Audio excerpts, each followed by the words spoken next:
Cinema நேயர்களுக்கு அன்பு வணக்கம். வெல்கம் டு எம்டி திரை. இந்த ஷோல நீலகண்டா அப்படிங்கிற தெலுங்கு திரைப்படத்தினுடைய ரிவ்யூ தான் நம்ம பார்க்க போறோம்.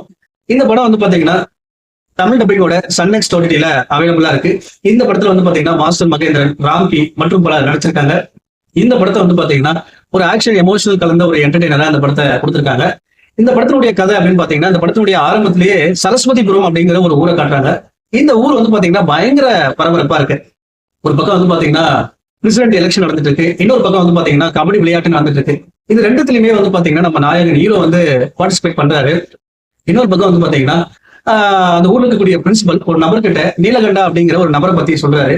யார் இந்த நீலகண்டா, இந்த நீலகண்டா ஏன் பிரசிடென்ட் எலெக்ஷன்ல நிக்கிறாரு, இந்த நீலகண்டாவுடைய வாழ்க்கை வரலாறு என்ன அப்படிங்கறதா இந்த படத்தினுடைய மீதி கதை. படத்தை பத்தி ஆலோசனை அப்படின்னா, இந்த படத்தினுடைய நாயகன் மாஸ்டர் மகேந்திரன் குழந்தை நட்சத்திரமா நடிச்சு நம்ம பார்த்திருப்போம். இந்த படத்துல ஒரு மாஸ் ஹீரோ அப்படிங்கிற ஒரு அந்தஸ்தை கொடுக்கும் அப்படிங்கிறது சந்தேகம் இல்லை. அந்த அளவுக்கு ஆக்ஷன் எமோஷனல் காட்சிகள்ல முடிஞ்ச அளவுக்கு சிறப்பாகவே நடிச்சிருக்காரு மாஸ்டர் மகேந்திரன். அதே போல ராம்கி நீண்ட நாளுக்கு பிறகு ஒரு பவர்ஃபுல்லான ஒரு கதாபாத்திரத்துல பிரசண்டா அந்த படத்துல நடிச்சிருக்காரு. ரொம்ப சிறப்பாகவே நடிச்சிருக்காரு அப்படின்னு தான் சொல்லணும். மற்ற நடிகர்களும் ரொம்ப சிறப்பாக நடிச்சிருக்காங்க. அதே போல இந்த படத்தினுடைய இயக்கம், வசனம், இந்த படத்தினுடைய இயக்குனர் ஒரு கிராமத்து பின்னணியில முடிஞ்ச அளவுக்கு எமோஷனல் ஆக்ஷன் காட்சிகளை ரொம்ப சிறப்பாகவே எடுத்திருக்காரு. அதே போல இந்த படத்தினுடைய வசனம், இந்த படத்துக்கு மிகப்பெரிய பலமே இந்த படத்தினுடைய வசனம் தான். அதே போல பின்னணி இசை, ஒளிப்பதிவு ரொம்ப அழகா கொடுத்திருக்காங்க.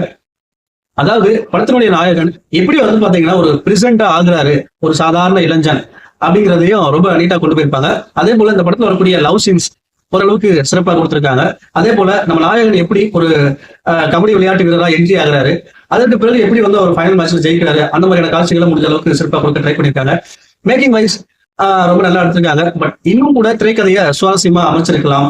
அதே போல வந்து பாத்தீங்கன்னா அவர் எப்படி இந்த பிரசிடென்ட் எலெக்ஷன்ல ஜெயிக்கிறாரு, எப்படி கபடி விளையாட்டு வீரரா ஆகுறாரு, இந்த மாதிரியான விஷயங்களை இன்னும் கொஞ்சம் சுவாரஸ்யமாகவும் பரபரப்பாகவும் காட்டியிருக்கலாம். பட் பெரிய அளவுல பரபரப்போ சுவாரஸ்யமோ இந்த படத்துல இல்ல. குறைகள் அப்படின்னு பாத்தீங்கன்னா பார்த்து பழகப்பட்ட ஒரு கதைங்க, ஒரு கிராமத்து பின்னணியில ஒரு ஆக்ஷன் கதை அப்படிங்கிறது நம்ம நிறைய படங்களை பார்த்திருப்போம்.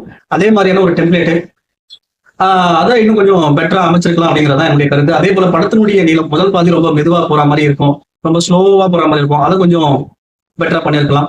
இதெல்லாம் கொஞ்சம் தவிர்த்திருந்தாங்க அப்படின்னா ஒரு நல்ல படமா அமைச்சிருக்கும். மொத்தத்துல மாஸ்டர் மகேந்திரனுடைய ரசிகரா இருந்தாலும் ஒரு எமோஷனல் டிராமா, அதே போல ஒரு போஸ்ட் டிராமா ரசிகரா இருந்தீங்க அப்படின்னா ஒன்ஸ் ட்ரை பண்ணி பார்க்கக்கூடிய ஒரு படம் தான். இந்த படத்துக்கு எம்பி திரை கொடுக்குற ரேட்டிங் 5 to 2.8. அடுத்த வருஷத்துல சந்திக்கிறேன். நன்றி, வணக்கம்.